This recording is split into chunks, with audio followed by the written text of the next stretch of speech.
कियारा शर्मा आए हैं, इनको मैं ऐड कर लेता हूँ। हाँ जी, कियारा शर्मा, बताएँ क्या कहना चाहते हैं?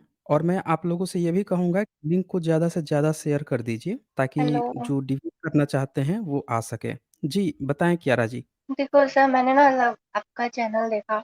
मैं पहले कृष्ण भक्त, बट अभी मैंने आपका चैनल देखा। आपने विद प्रूफ सारी चीज़ें जो बताई ना, वो सब सही तो है। जी। बट उसके बाद हुँ, भी हुँ। मेरे मन में अभी भी काफ़ी सारे डाउट है धर्म को लेकर, कि मैं अभी भी इसमें रहूँ या नहीं, ऐसा कुछ। तो मैं कुछ क्वेश्चंस लेके आई हूँ, मेरे को बस उनके आंसर चाहिए, मेरे को डिबेट नहीं करनी, अगर ओके। आप करो तो। हाँ, बताइए क्वेश्चन्स क्या हैं आपके?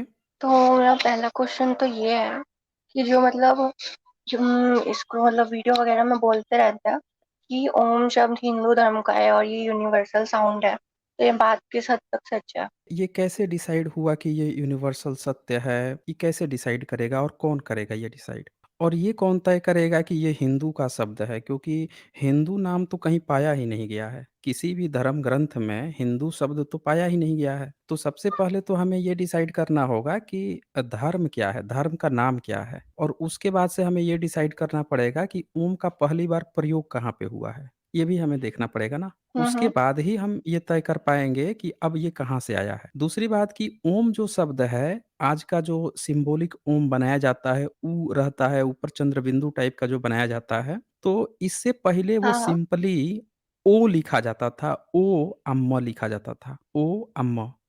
तो ये अच्छा अच्छा। पाली-पाकित जो होती है, उसमें पाई जाती है। तो जो शब्द रचना जो है पाली-पाकित की है, इसका मतलब कि जब पाली-पाकित चलती थी, जिनकी लैंग्वेज पाली-पाकित थी, वो लोग ओम का प्रयोग किया करते थे। आज का जो ओम जो बन रहा है, वो बिल्कुल नया अच्छा। बनाया गया है, ये आर्टिफ़िशियल बनाया गया है।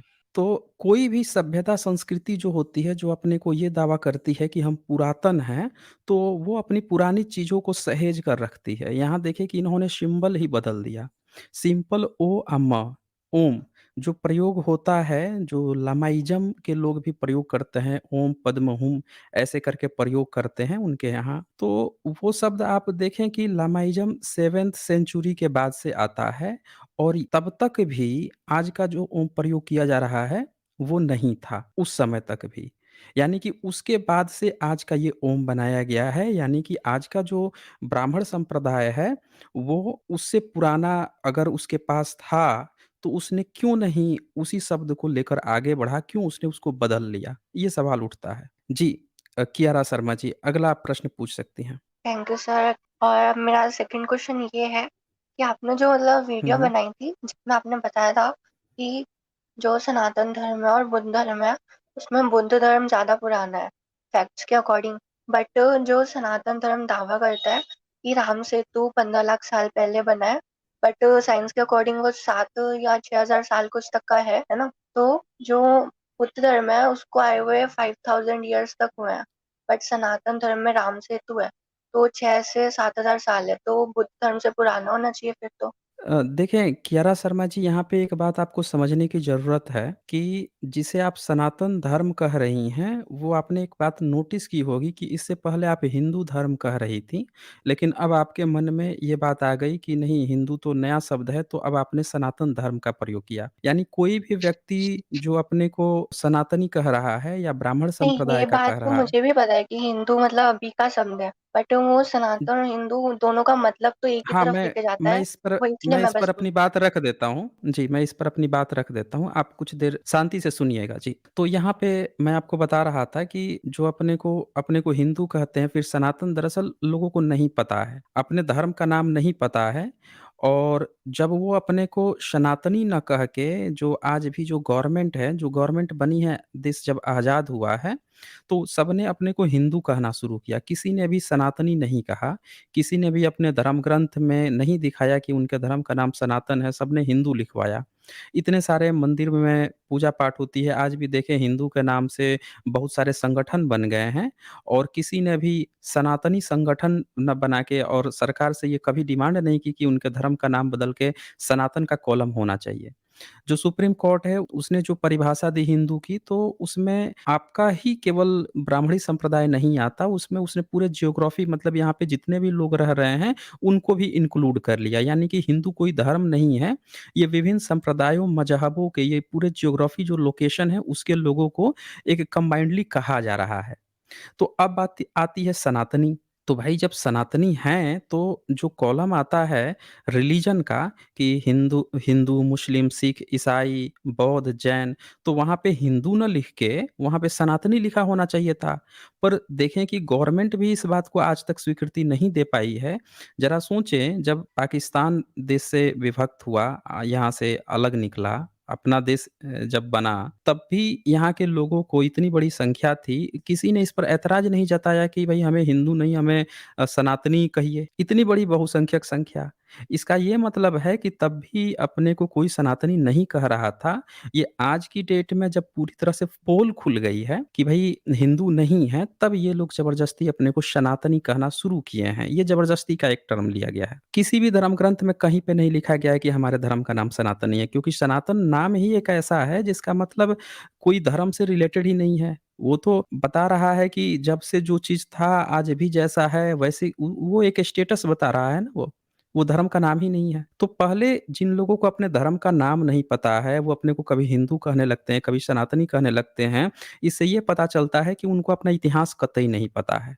उनको ये भी नहीं पता है कि जब बाहर से विदेश से जो ट्रैवलर्स पढ़ने आते थे, वो यहाँ के लोगों का क्या धर्म या मज़हब बताते थे, इनको नहीं पता है। या बताना नहीं चाहते हैं या सार्वजनिक नहीं करना चाहते हैं। तो ये ज़बरदस्ती का ऊह-पोह में फँसे हुए हैं कि ये सनातनी है, सनातनी है। अरे भैया कैसे सनातनी है? आप एक बार कहते हैं कि आपके वेदों में कोई मूर्ति पूजा नहीं है। दूसरी बार आप सारे ब्राह्मण जो हैं मंदिर में जा रहे हैं, पत्थर पूज रहे हैं। इधर आर्य समाजी चीख-चीख के चिल्ला रहा है कि भाई पत्थर पूजा मत करो, और इधर जो है जो अपने को सनातनी कह रहे हैं, वो जाके दिन-रात मंदिर में शंकराचार्य बने बैठे हुए हैं। तो पहले ये अपनी कंट्रोवर्सी दूर कर लें ना कि ये है क्या एक्चुअली में।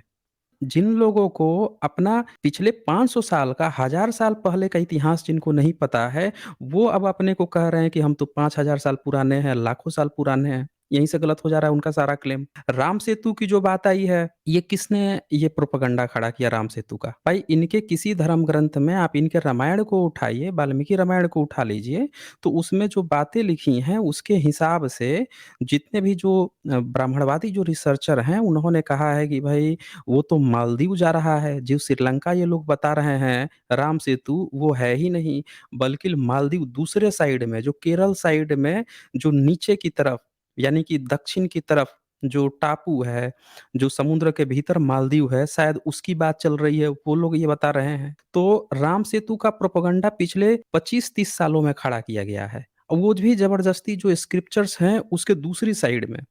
अलब्रूनी 11th सेंचुरी में आता है, तो उसके भी नोट्स के हिसाब से जो तथाकथित राम सेतु की जो बात आ रही है, उस समय जो कहानी प्रचलित थी, उसमें भी वो लोकेशन उस दूसरे साइड में है।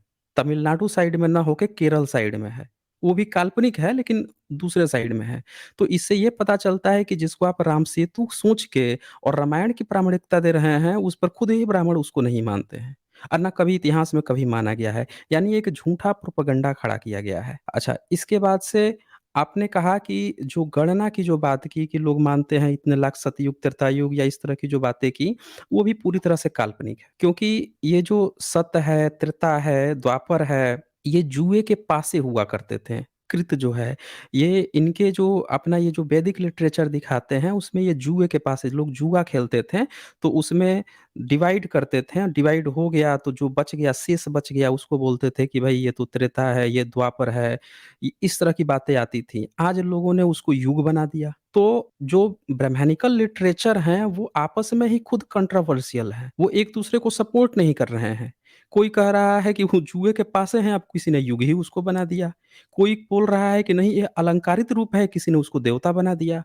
तो ये खुद ही ये लोग कन्फ्यूज़ हैं आपस में कि ये समाज को देना क्या चाहते हैं और वो कौन-सा धर्म खड़ा करना चाहते हैं या इनका धर्म था क्या? ये ज़बरदस्ती का एक कॉम्बिनेशन मिला के मिक्स बना के परोसा गया है। तो इसीलिए ये चीज़ जो है हमें समझना पड़ेगा कि ये कतई भी पुरानी नहीं है। वही देखें, जब अंग्रेज़ों के समय में बहुत सारे समाज बने, गायत्री परिवार बना, गायत्री समाज बना, ब्रह्म समाज बना, प्रार्थना समाज बना, आर्य समाज बना, ये रामकृष्ण परमहंस मिशन वाला ये भी अपने समाज बने।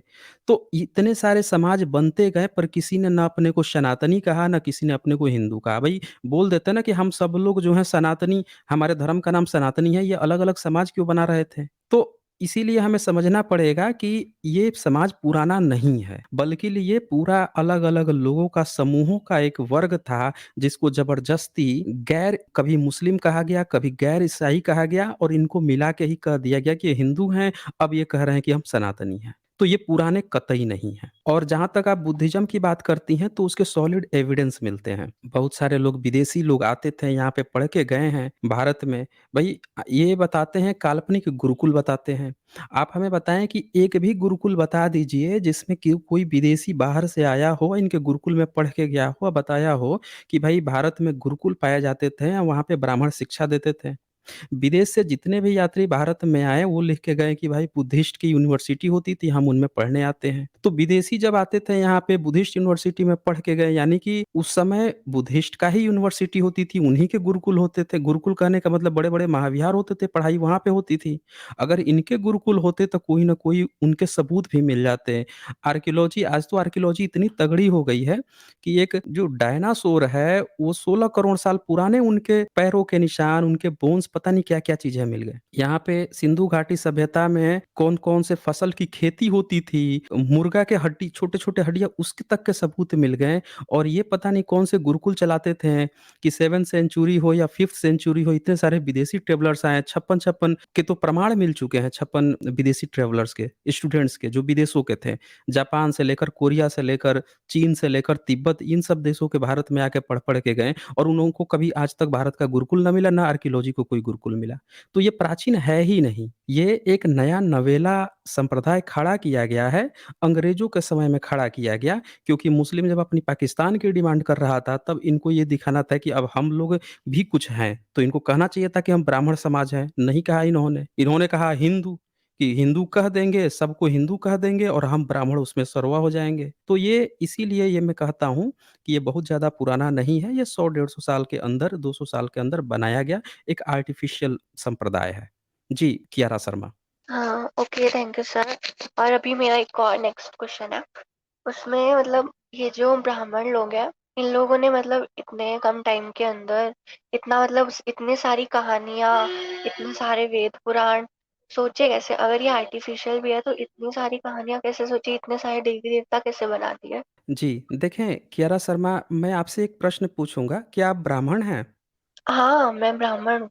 ओके। देखें, एक चीज़ यहाँ हमें समझने की ज़रूरत है कि जब हम इस बात की चर्चा करते हैं कि ब्राह्मणों ने इतनी सारी किताबें कहाँ से लिख दी, तो हमें एक बात को बहुत ध्यान से समझना होगा कि ब्राह्मणिकल सिस्टम जो है, उसने उसकी जितनी भी किताबें हैं, उसको अगर सही से जाँच-परख किया जाए, तो वो किसी न किसी की कॉपी है और कहीं न कहीं से चुराई गई है। आप ये कहें कि जो उस समय की तत्कालीन इनकी जो संस्कृत बन चुकी थी, उसमें लिखी गई है। कभी-कभी उसका ब्राह्मणाइज़ेशन किया गया है और उसको तोड़ा-फोड़ा गया है, उसमें अश्लीलता घुसाई गई है। तो भारत में जैसे रामायण है इनका, तो रामायण में जो दशरथ जातक कथा है, वो पहले से अवेलेबल थी। जातक कथाओं के प्रमाण मिल चुके हैं। भारत में अजंता की जो केव्स हैं, उसमें ईसा से भी 300 साल पहले, 400 साल पहले के सबूत मिल चुके हैं। उसमें इतनी शानदार पेंटिंग मिली है, उसमें धम्मा लिपि में लिखे हुए जातक कथाओं के अंश मिल चुके हैं। इससे प्रमाणित होता है कि चाहे दशरथ जातक कथा हो या घत जातक कथा हो, इस तरह की कथाएँ जो है पहले बौद्धों में प्रचलित थीं। उन्हीं कहानियों को बढ़ा-चढ़ाकर रामायण बना दिया गया। उसी तरह से ये देखें कि जो आप वेद कहते हैं जिसको, वो वेद के प्रमाण भारत में कभी नहीं मिलते। इनको झूठ बोलना पड़ा कि हम तो भई मुँह से गपोड़ के लाते थे। क्यों इनको झूठ बोलना पड़ा? भई अगर आप मुँह से गपोड़ के लाते थे, तो भारत की जो आज भी ब्राह्मण 3 ही परसेंट हैं, तो उस समय भी अगर ब्राह्मण होंगे तो 2-3 ही परसेंट होंगे और उसमें भी सारे ब्राह्मण को वेद आता नहीं। तो भारत की 98% जनसंख्या 99% जनसंख्या को जब वेद ही नहीं पता था, तो ये कौन-सा सनातन धर्म है भाई, जिसके लोगों को ही उसके अपने धर्म का पता नहीं। इससे भी ये पता चलता है कि इन्होंने एक झूठी रचना की है, वो भी 14वीं-15वीं सदी के दौरान की है, चूँकि वेद शब्द थोड़ा पुराना है, क्योंकि वेद का मतलब उस समय अनुभव होता था। वेदना से वेद शब्द निकला है, पाली का ये शब्द है। तो ये शब्द पहले से प्रचलित था, उसके नाम पर इन्होंने जो विदेशों की जेल्द अवस्था है या उस तरह की चीज़ें जो मिली-जुली चीज़ों को बनाकर कॉम्बिनेशन बनाकर अब परोस दिया। और मैदर उवट सायण जैसे लेखक जब उसको लिखते हैं, तो वो उसमें काफ़ी गंदी-गंदी उसमें टिप्पणी भी करते हैं। आर्य समाज का जो दयानंद सरस्वती है 19वीं सदी में कहता है कि मैदर उवट सायण को तो वेद ही नहीं आता था। जबकि वो अंग्रेज हैं, वो लोग ये बात को कहते हैं कि सायण के द्वारा ही वेद भारत में सुरक्षित रह पाया। अब बताएँ जिस मैदर उवट सायण ने जो टिप्पणी उस पे लिखी है वेदों पे, उसको दयानंद सरस्वती नकार रहा है 20वीं सदी में और अंग्रेज बता रहे हैं कि इन्हीं लोगों के कारण वेद हम लोगों को मिल पाया है, सुरक्षित हो पाया है। तो इससे ये पता चलता है कि इन्होंने वेद भी जो 14वीं 15वीं सदी में ये बना रहे थे, इनको भी आइडिया नहीं था कि दरअसल ये चीज़ है क्या? ज़बरदस्ती उसका कॉम्बिनेशन कर रहे थे, बना रहे थे, तभी इनको बाद में नकारने की ज़रूरत पड़ रही है। भई जो व्यक्ति संरक्षित कर रहा है, उसी के टीका को आप नकार रहे हैं। तो इससे ये पता चलता है कि ये सारी चीज़ें इन्होंने बाद में रची हैं। रामायण, महाभारत देवनागरी लिपि में इन्होंने लिखा। स्क्रिप्ट से आप इनकी चोरी-धांधली पकड़ सकते हैं। इनकी एक भी मैन्युस्क्रिप्ट पुरानी नहीं मिलती, जबकि बुद्धिस्टों की मैन्युस्क्रिप्ट जो है आप समझें कि चौथी 5वीं सदी की, तीसरी सदी की जो मिल चुकी है। चाइना में बहुत सारे मिले, जैसे स्पिट्ज़र जो मैन्युस्क्रिप्ट है, वो मिलता है चीन में, बुद्धिस्ट का है। इसी तरह से और भी बहुत सारे बोअर का मिलता है, ये सारे बुद्धिस्टों के मैन्युस्क्रिप्ट चौथी 5वीं सदी तक के मिल जाते हैं। इनका एक भी मैन्युस्क्रिप्ट आज से 1000 ईयर्स पहले तो मिलता ही नहीं है। तो इससे ये पूरी तरह से सत्यापित होता है कि लिखावट भारत में हो रही थी। भाई चौथी 5वीं सदी में फाहियान बोलता है कि मैं तो हज़ार-हज़ार किताबें लेके जा रहा हूँ। 600-800 किताबें तो हेनसोंग बोलता है कि मैं इतनी सारे पांडुलिपि लेके गया था भारत में, यानी भारत में लिखावट हो रही थी। बुद्धिस्ट लिख पढ़ रहे थे। उनके किताबें वहाँ मिल जा रही हैं चीन में, क्योंकि उस समय लिखावट पढ़ावट होती थी। भारत से बुद्धिज़्म खत्म हुआ इसीलिए भारत में नहीं मिलती उनकी मैन्युस्क्रिप्ट, लेकिन विदेशों में मिल रही हैं। लेकिन ब्राह्मणों की नहीं मिल रही हैं और ब्राह्मण दावा कर रहा है कि उसकी सभ्यता कभी खत्म ही नहीं हुई। तो इससे ये पता चलता है कि ब्राह्मणों ने बौद्धों की ही कहानी को उठाकर और अपने ब्राह्मणिकल रूप में उसको पिरोकर, अश्लीलता डालकर अपनी किताबें लिख लीं और बौद्धों की सारी ओरिजिनल किताबों को जलवा दिया। नालंदा यूनिवर्सिटी में। नालंदा यूनिवर्सिटी जलाई गई, विक्रमशिला जलाई गई और ब्राह्मणों ने कहीं भी अपनी किताब में नहीं लिखा। भई आपके देश के सबसे बड़े इंस्टीट्यूट ज्ञान का स्रोत जलाए जाएँ, तो मैं कहता हूँ कि भारत का हर व्यक्ति जो है उसके मन में ये नफ़रत पैदा होगी, हमारे सबसे ज्ञान के स्रोत को जला दिया। एक भी ब्राह्मण आज तक इस बात को नहीं कहता है कि उसने अपनी किताब में नहीं लिखा। देखें 17वीं सदी में तुलसी लिख रहा था, लेकिन उसने कहीं नहीं बताया कि बाबरी मस्जिद को अब बाबर ने तुड़वाया। उल्टे वो मस्जिद में रहता था और वहीं पे खाता था, मस्जिद में रह के खाता था और अकबर के दरबारी जो थे टोडरमल उनके यहाँ शरण लेके रहता था। तो ब्राह्मण जो हैं, वो कभी भी आप देखें कि भारत की जो चीज़ें नष्ट हो रही थी, उस पर कभी कुछ नहीं बोले, कभी कुछ नहीं लिखे। इससे भी ये पता चलता है कि ये लोग चाहते थे कि बौद्धों की ओरिजिनल चीज़ें, सारी चीज़ें खत्म हो जाए और उनका जो ब्राह्मणिकल रूप बना के ये जो नई चीज़ पेश कर रहे हैं, ये बच जाए और लोग इसी को ओरिजिनल समझें। अब बात आती है सबूत देने की, तो सबूत था नहीं, तो झूठ बोलो कि हमारा तो लाखों-लाखों साल पुराना है, अब इतना पुराना है, तो हम कहाँ से सबूत दें? अरे भैया तो नहीं सबूत देंगे तो आपके सबूत जो हैं सम्राट अशोक के समय क्यों नहीं मिल रहे हैं? आप गुप्त शासन में क्यों नहीं मिल रहे हैं? हर्षवर्धन काल में क्यों नहीं मिल रहे हैं? आपके इधर तो मिलने चाहिए थे ना। उधर के नहीं मिल रहे हैं, इधर तो बौद्धों के मिल रहे हैं, आपके नहीं मिल रहे हैं। आपने नालंदा विश्वविद्यालय के बारे में नहीं बताया, कर्निंघम आके वो खुदाई करवाता है और वो निकालता है। विक्रमशिला सब ये लोग खुदवाई कराते हैं अंग्रेज, आप तो बता ही नहीं रहे थे। आप तो गुरुकुल, गुरुकुल चिल्ला रहे थे। भारत की इतनी बड़ी-बड़ी यूनिवर्सिटी ज़मीन के नीचे ज़मींदोज़ थी, उसके बारे में आपको जानकारी नहीं थी। इससे भी पता चलता है कि ये लोग झूठे लोग हैं, ओरिजिनल चीज़ों को जलाकर डुप्लीकेट कॉपी को ही ओरिजिनल प्रचारित करना चाहते थे। जी, Kiara Sharma ji. Okay, thank you sir. और मेरा एक और भी क्वेश्चन था कि मतलब काफ़ी सारे वीडियो आते हैं, उसमें बोलते हैं कि कटाना सूत्र और कर्म सूत्र ऐसे करके कुछ सूत्रास है, जिसमें वो इंग्लिश की थ्योरी पहले बताते हैं, देन फिर उसके बाद उसको सूत्रा के अंदर भी दिखाते हैं, पॉइंट आउट करवाते हैं कि ये तो हमारे वेदों में 1100-1200 साल पहले से ही था। तो ये बात कितनी सच है या फिर ये भी इन्होंने कहीं से कॉपी ही करा है? देखें, कात्यायन जो है वो एक बुद्धिस्ट है। जितने भी बुद्धिस्ट लोग हैं उन्हीं को ये ज़बरदस्ती उन्हीं की चीज़ों को उठा के ये अपना दिखाने की कोशिश करते हैं। पाणिनि एक बुद्धिस्ट था, पतंजलि बुद्धिस्ट था, इवन जयादित्य बुद्धिस्ट था और जितने भी उस भर्तृहरि बुद्धिस्ट था। ये सब लोग जो हैं बुद्धिस्ट थे। इनकी चर्चा बुद्धिस्ट के किताबों में आती है क्योंकि ये लोग जब नालंदा विश्वविद्यालय में जब चल रहा था, पढ़ाई चल रहा था, तो इत्सिंग उस समय ये बौद्ध भिक्षुओं की बनी हुई व्याकरण किताबें पढ़ रहा था। 7th सेंचुरी में इत्सिंग ये बात लिखता है कि पाणिनि के 1000 सूत्र होते थे। पाणिनि के 1000 सूत्र थे। आज की डेट में ब्राह्मण कहता है कि नहीं 4000 सूत्र हैं। एक ब्राह्मण ने तो ये दावा कर दिया कि इन 4000 सूत्रों में से एक सूत्र भी आप हटा दीजिए तो पूरा पाणिनि का व्याकरण गड़बड़ हो जाएगा, खराब हो जाएगा। अब ज़रा ये सोचिए कि 7th सेंचुरी में इत्सिंग बोलता है कि सिर्फ 1000 थे।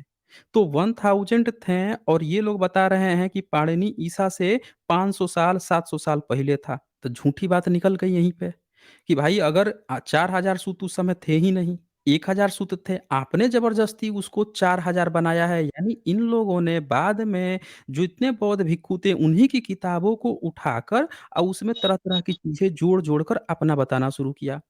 इसी तरह से इत्सिंग 7th सेंचुरी का था, 629 से 645 ईस्वी के बीच में।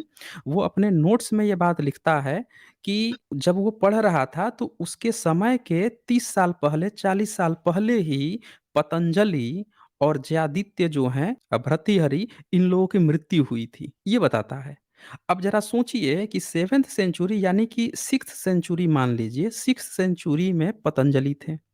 तो पतंजलि पाणिनि का टीका चूड़ी था और उसका टीका पतंजलि लिख रहे थे, जयादित्य लिख रहे थे और इन्हीं लोगों का व्याकरण उठा के ब्राह्मण क्या बताता है कि पतंजलि तो ईसा से 200 साल पहले थे, वो तो पुष्यमित्र शुंग के दरबारी थे। लेकिन इत्सिंग क्या बताता है कि नहीं, नहीं, ये सब के सब हम जब आए थे यहाँ पे 629 से 645 तो हमारे आने के ठीक 30 साल पहले ये मरे थे। तो ये इनकी बातें फिर से झूठी हो गई, ये ज़बरदस्ती जो है बौद्ध भिक्षुओं को पुराना बताकर अपना ऋषि बताने का प्रयास करते हैं। तो ये हमें इस बात को अच्छी तरह से समझने की ज़रूरत है कियारा शर्मा जी, कि ये जितना भी नाम लेते हैं कि कात्यायन का नाम लेंगे, इवन पराशर का नाम लेते हैं, पराशर भी भिक्षु था। बाणभट्ट जो है अपनी पूरी किताब में उसकी जो हर्षचरितम जो है, उसमें उसने पूरा डिटेल्स में दिखाया है कि वो एक बौद्ध भिक्षु था। उसके यहाँ तमाम लोग आते थे पढ़ने के लिए, महाविहार था उसका।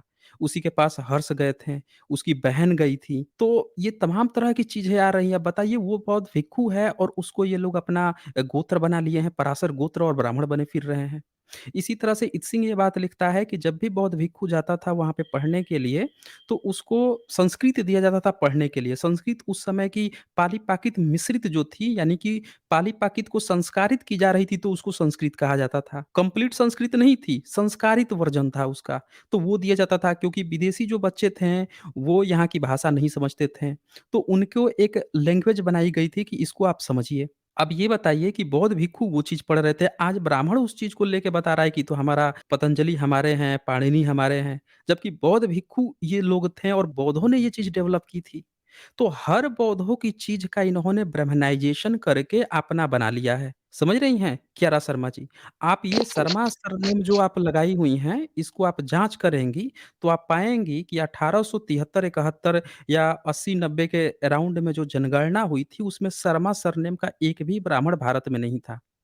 आप पूरा जनगणना का उठा लीजिए अंग्रेज़ों के समय में जो जनगणना हुई थी, उसमें शर्मा सरनेम का एक व्यक्ति नहीं था। ज़रा सोचिए पिछले 150 हाँ, साल के अंदर ये बात तो पता है अब ज मुझे भी। बताइए। तो अब ज़रा सोचिए कि जब आपका शर्मा सरनेम नहीं था पिछले 150 साल के अंदर, तो 150 साल के बट अंदर एक बार सुनो तो सही, शर्मा सरनेम ले आया गया। जी, बताइए। ये शर्मा सरनेम ना कैजुअल नेम के लिए हुँ, हुँ। रखते हैं। मतलब मेरा रियल नेम है कलावटिया, सरनेम नहीं आप कलावटिया है। देखें, कोई कुछ भी हो, पर भारत में ब्राह्मण जो हैं आज भी शर्मा सरनेम लगाते हैं। ब्राह्मण जो हैं शर्मा सरनेम लगाते हैं, जबकि शर्मा सरनेम 150 साल से भी पुराना नहीं है। इसी तरह से प्राचीन काल में जितने भी आप सरनेम उठा लीजिए, बताइए बताइए पाणिनि अगर इनका वो था ब्राह्मण था, तो पाणिनि का सरनेम क्या था? वरामिहिर का सरनेम क्या था? आर्यभट्ट का सरनेम क्या था? इसी तरह से जयादित्य का सरनेम क्या था? ये जितने भी जिनको ये ब्राह्मण बताते हैं, उनका ये सरनेम बता दें, नहीं था। ये सारे पांडे, दुबे, द्विवेदी, चतुर्वेदी, ये सारा उपाध्याय, ये सारा चीज़ इन्होंने 10वीं सदी के बाद, विशेषकर जब मुगलिया सल्तनत थी, अंग्रेज़ों की सल्तनत आई है, उस समय इन्होंने फ़ॉर्मेट किया है। अब बौद्धों से उठाया है ये सरनेम, याद रखिएगा। उपाध्याय तो इत सिंह ने बताया है कि जब बच्चे जाते थे पढ़ने के लिए तो उपाध्याय पढ़ाता था, यानी कि जो शुरू में शिक्षक होता था, जो ट्रेनिंग देता था उसको उपाध्याय कहते थे। ये सरनेम नहीं होता था। जो ट्रेनिंग कराता था इनिशियल शुरू वाला ट्रेनिंग उसको उपाध्याय कहते थे। इन्होंने अपना सरनेम बना दिया, हम उपाध्याय हैं। और फिर कहते हैं कि उपाध्याय जो है ना वो नीचा ब्राह्मण है। ये नहीं कहते हैं कि बौद्ध भिक्षुओं में जो ट्रेनिंग दी जाती थी उसको कहा जाता था, क्योंकि वो पहले शुरुआती ट्रेनिंग देता था तो उसका रैंक नीचे होता था। उन्होंने इसका सरनेम बना के उसको नीचा ब्राह्मण बना दिया है। तो ये रैंकिंग जो ब्राह्मणों में हुई है ना कि तुम नीचा वाले हो, हम ऊँचा वाले हो, ये भी चीज़ इन्होंने बौद्धों के जो यूनिवर्सिटी थी वहाँ से कॉपी की है। एक भी ब्राह्मण इस बात को स्वीकार नहीं करेगा, पर आज की डेट में ये जितने भी जो नोट्स मिल रहे हैं, जो भारत में प्राचीन काल में जो पढ़-पढ़ के बच्चे गए हैं विदेशों में, उन्होंने जो नोट्स लिखे हैं, वहाँ से पूरी इनकी पोल खुलते जा रही है। इन्होंने भारतीयों को अशिक्षित ही इसलिए रखा, औरतों को अशिक्षित इसलिए रखा, क्योंकि इनको पता है कि औरतें अगर शिक्षित रहेंगी, तो वो सब सब बातचीत करती हैं, वो इनकी पोल खोल देंगी खुली ही।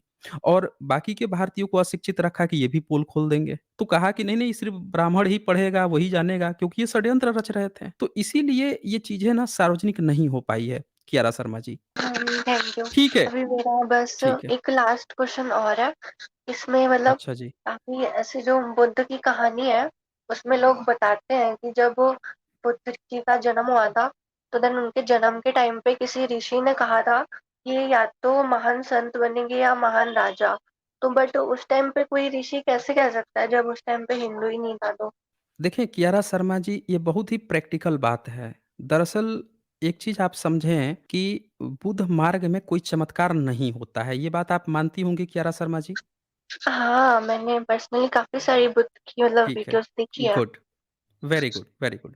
अच्छा, एक चीज़ ये बताएँ कि अंग्रेज़ जब आए थे भारत में, तो उस समय भारत में बुद्ध मार्ग के प्रचार-प्रसार या बुद्ध मार्ग को मानने वाले कितने लोग थे? आपको आइडिया है पूरे भारत में? अभी तक जितना मतलब पहले तो मेरे को लगता था हिंदू होंगे बट अभी जहाँ तक मेरे को लग रहा है मे बी बुद्ध होंगे मैक्सिमाइज क्योंकि 40 या 80,000 अप्रोक्सीमेट ऑलमोस्ट पूरे वर्ल्ड में बुद्ध फैल गए थे वो गौतम बुद्ध जी का ज्ञान बांटने के लिए। ओके, कियारा शर्मा जी, मेरा प्रश्न थोड़ा अलग है, मैंने जो पूछा है, मैं ये कहना चाहता हूँ कि भारत में जब अंग्रेज़ आए थे, तब बुद्ध मार्ग भारत में ब्राह्मणिकल सिस्टम ने ब्राह्मणवाद फैला लिया था और सबको ये मैसेज दे रहा था कि यहाँ का धर्म ब्राह्मण संप्रदाय ही है और ये 5000 साल या लाखों साल पुराना है, बुद्ध का वो नाम नहीं लेता था। बुद्ध तो पूरे भारत में फैल चुके थे बुद्धिस्ट लोग, लेकिन भारत से इन्होंने ऐसा दिखाया था, इन्होंने अपना एक नया संप्रदाय जो आर्टिफ़िशियल बना लिया था, जो भारत के लोग ही को पढ़ना अलाउ नहीं था, जानना नहीं अलाउ था, फिर भी एक ज़बरदस्ती का इसने प्रपंच रच रखा था कि ये है। बताएँ, वेद जो है महिलाएँ नहीं सुन सकती थी, शूद्र नहीं सुन सकते थे, वैश्य नहीं सुन सकते थे, उनके कान में शीशा पिघलाकर डालने की, जीभ काटने की बात होती थी। अलबरूनी 11th सेंचुरी में लिख के गया। और इन्होंने ब्रह्म सूत्र में लिखा, गौतम धर्म सूत्र में लिखा, इन्होंने मनुस्मृति में लिखा। तो ये तमाम तरह के प्रमाण हैं। अब यहाँ पे इस बात को देखें कि जब अलाउ ही नहीं था पूरे लोगों को, समुदाय के लोगों को इनकी चीज़ों को पढ़ने का, तो कहाँ से ये चीज़ें पता चलती? अब मेन जो पॉइंट है वो ये है कि ब्राह्मण धर्मी जो हैं, उन्होंने जो अपनी आर्टिफ़िशियल जो रचना रची है, वो किसी भी भारतीय जो है उसकी नहीं है। अगर होती तो वो कभी भी मना नहीं करते उनको, अछूत बना के मंदिर में नहीं घुसने देते उनको, पानी पीने से नहीं रोकते, इनका था ही नहीं ना इनका, केरा शर्मा जी। तो हाँ। इन वो सिर्फ़ ब्राह्मणिकल सिस्टम जो है अपना कुछ लोग मिल के अपने फ़ायदे के लिए चीज़ें रच रहे थे। अब बात आती है कि जब बुद्धिस्ट नहीं थे भारत में, तो ब्राह्मण ने ये चीज़ें रची ना। तो जब बुद्धिस्ट थे नहीं, तो जब अंग्रेज़ एक्सकवेशन करते हैं और उनको बुद्ध मिलते हैं, उनके सबूत मिलने लगते हैं, सम्राट अशोक मिलते हैं, उनके इंस्क्रिप्शन पढ़े जाने लगते हैं। ब्राह्मण ने गुप्त वंश को लिखा है कि गुप्त वंश बड़े दुष्ट होते थे। तो अलबरूनी भी ये मेंशन करके गया कि ब्राह्मण बताते हैं कि गुप्त वंश बड़े धूर्त थे, दुष्ट थे, अच्छे लोग नहीं थे। अब बताइए कि गुप्त वंश को भी वो धूर्त कर रहा है, सम्राट अशोक देवानप्रिय लिखते थे तो उनको मूर्ख बता रहा है, हैं? तो ब्राह्मण धर्मी जो है वो नफ़रत करता था यहाँ के जो प्राचीन सभ्यता थी उससे, इसीलिए उसने इस चीज़ों को छुपाया।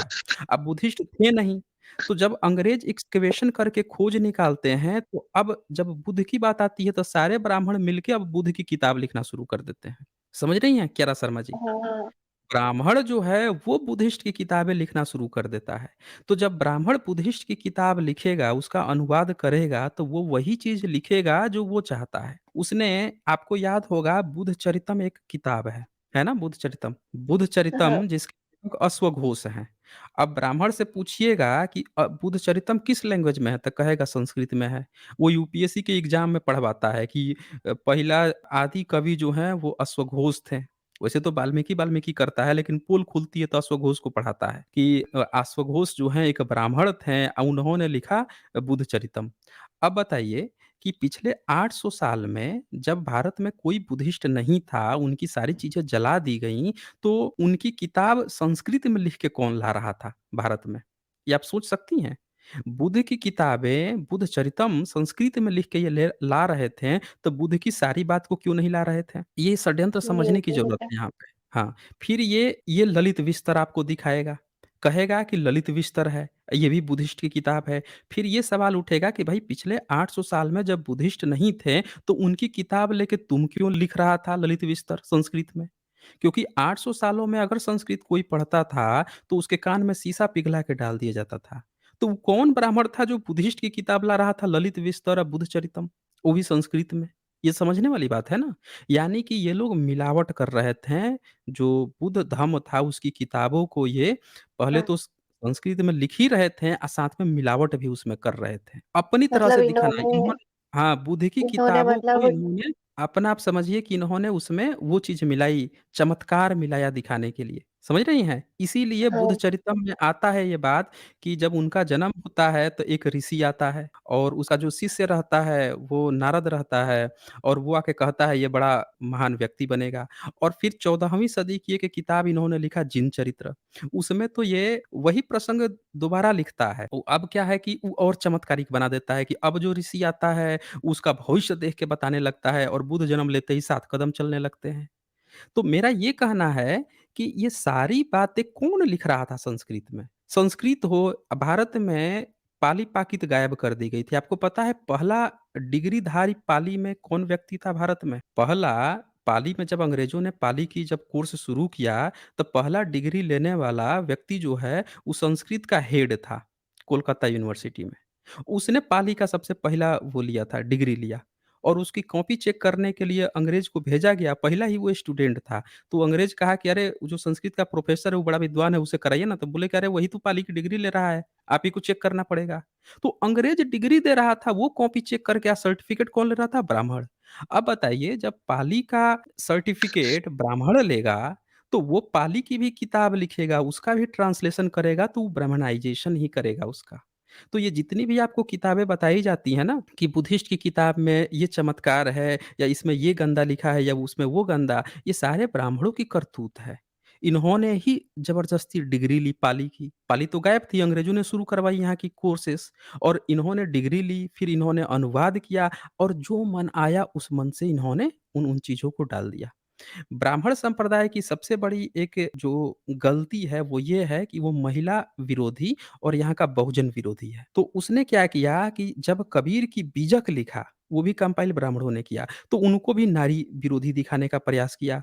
जब उन्होंने बुद्ध के बारे में लिखा, उनको भी नारी विरोधी दिखाने का प्रयास किया। हर जो बहुजन के किरदार थे सबको नारी विरोधी दिखाने का ताकि वो अपनी इज़्ज़त बचा सके। पर जब एक्सकवेशन हुआ, खुदाई हुई तो उनकी पोल खुल गई। क्योंकि ब्राह्मणों की जो गुरुकुल थी, मनुस्मृति था उसमें स्त्री को पढ़ने का ही अधिकार नहीं और बौद्धों की जो चीज़ थी उसमें तो महिला संघ को अधिकार था। उनकी अपने महाविद्यालय मिल गए, उनकी उनके जहाँ पे पढ़ती थी छात्रावास मिल गए।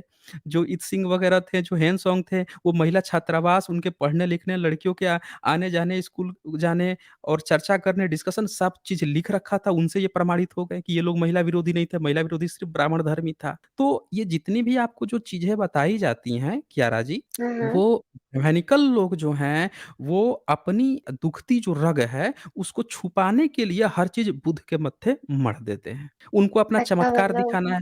उन जी, लोगों जी। ने मतलब जैसे एक तो जैसे अभी इस्लाम धर्म की मैंने यूट्यूब पे देखा काफ़ी, उसमें उन्होंने बताया कि इस्लाम ने यहूदियों की सारी स्टोरी लाइन कॉपी करके अपने उसमें डाल के एक इस्लाम बनाया है। एज़ इट इज़ ऐसे ही हुँ, हुँ। ब्राह्मणों ने बुद्धों की स्टोरी लाइन्स को कॉपी करके एक नया धर्म बनाया है, जिसको सनातन या हिंदू धर्म कहते हैं आजकल। हाँ, आप इस तरह से समझ सकती हैं, इस तरह से आप सटीक समझ रही हैं और इसी तरह से इन्होंने किया है। इन्होंने अश्लीलता उसमें डाली, चमत्कार डाला और बेसिकली इनके लिए धंधा था, ब्राह्मण के लिए धंधा था। देखिए, पोप जब शादी कराता है, तो कभी नहीं कहेगा कि जो उसके यजमान होंगे या जो कैंडिडेट होंगे, उनसे नहीं कहेगा कि भाई बीच में ₹51 रखिए, ₹101 रखिए, ₹501, ₹1001 वो बीच में नहीं कहेगा। हो सकता है बाद में ले या पहले ले। लेकिन ब्राह्मण ऐसा होता है कि शादी चल रही होगी, किसी की मृत्यु हुई होगी तब कहेगा कि भैया इतना पैसा दो तभी यहाँ से ये उठेगा, तभी ये होगा, तभी वो होगा। हाँ, समझ ये रही तो हैं? मैंने भी देखा है। मेरे मतलब पापा जो हैं उनका हाँ, 28 अक्टूबर को जब डेथ हुई ना, उस टाइम सारा रोने-धोने का माहौल बना था। हमने भी एक पुजारी को बुलाया था, सब कुछ एज़ इट इज़ ऐसे-ऐसे होता है। उसने इतनी देखी कि इतनी सिचुएशन खराब है, उस सिचुएशन में भी उसने 2-3 हज़ार रुपए माँगे हमसे। ओके। तो तो ये मतलब चीज़ ये है, ठीक है। धर्म के नाम पे एक धंधा बना रखा है इन आह, लोगों ने। एग्ज़ैक्टली अब मेरे ख़्याल से कियारा शर्मा जी आप समझ गई हैं इस बात को, तो चलें फिर आपसे आगे बातें होंगी। Okay. Okay, thank you so much sir. आपने मेरी हाँ, कन्फ्यूज़न दूर ओके। कर दी सारी। जी, ओके, ओके।